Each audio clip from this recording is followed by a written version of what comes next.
Korcan. Bize yangarık Korcan'a geldi. Xudo xolasa yangarık Korcan'da neçik variant var usta?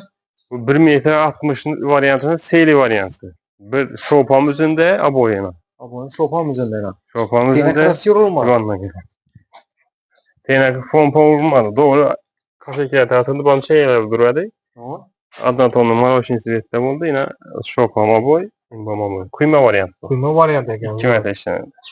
Yine seyri de işlendi. Üstü maroşin de işlendi. Sokulma variantı seri oldu lan. Görüşleriniz için konkretli. Bize ustanı öyle bu. Tamam. Şu işletmeden ustanı öyle. Ama Ustanızı öne vurup götüren konkretli çıkıp götüren. 75 kvadrat diye. 75 kvadrat. Opsi.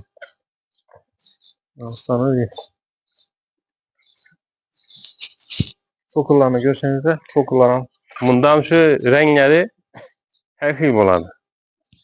Halasanız sarı, halasanız kara. Renkler çeksiz bundan. Bizim grupamızdan çeksiz imkanda açık koymuş. Renkler çeksiz. Variant hem çeksiz. Tamam. Variantlarımız hem nelerimiz hem mes çeksiz. Çeksiz imkanı kapı. Bir çasonluk variant bu. Bu 75'e de münasip 70'e de tutmuş da. 70 volt tuttuğuna. Ama şu bir ay devamında 70 bin net tutmuş bu. Şu bir ayın içinde. Yani takip etmemiz. Biz shop. Tolka uzun işen yana. Uzun konkretli. Kette bol. Lükçe yapışadıyla. Ustanı öyle. Timboli. Yani teni göre bakamiz. Telden yukarı vuruladıkken. Kafilkili tatılgan. İşte kafilkili tahtasadan doğru gideceği boyuna. Yapışırsa gideceği boyuna. Hadi. Kuyma variantı tamam mı? Kuyma var. Yap yok. Zor çıraylı olup çıkan. Sonra içine sana önem yap yok. Bir ay oldu bir yerine işten geldi. Bir ay oldu hava. Rastanan bir ay oldu. Çıraylı olup çıkan. Yukarı ikinci etajına da vuruldu. Sonra bak burada zor ekenlik. Rastlarımızdan üzerimizde bu.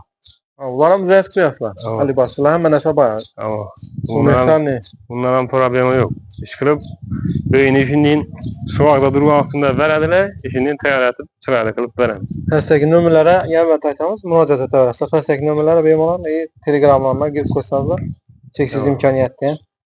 Baxılasa hemen şimdi yeniliklerini görüp oturarsa nav balıkını, nav botu tuttu. Hemmesi farklı baxılasa. YouTube kanallarım çeksiz imkaniyet, doğru mu? Ama çeksiz imkan. Çeksiz imkan kanalı firmamızdan şu anda. Bak. Nelerimizi, şetkelerimizi, futbolcularımızı, ustalarımıza veremiz. Brendlerini çıkarıp çıkarıp veremiz. Baxılasa.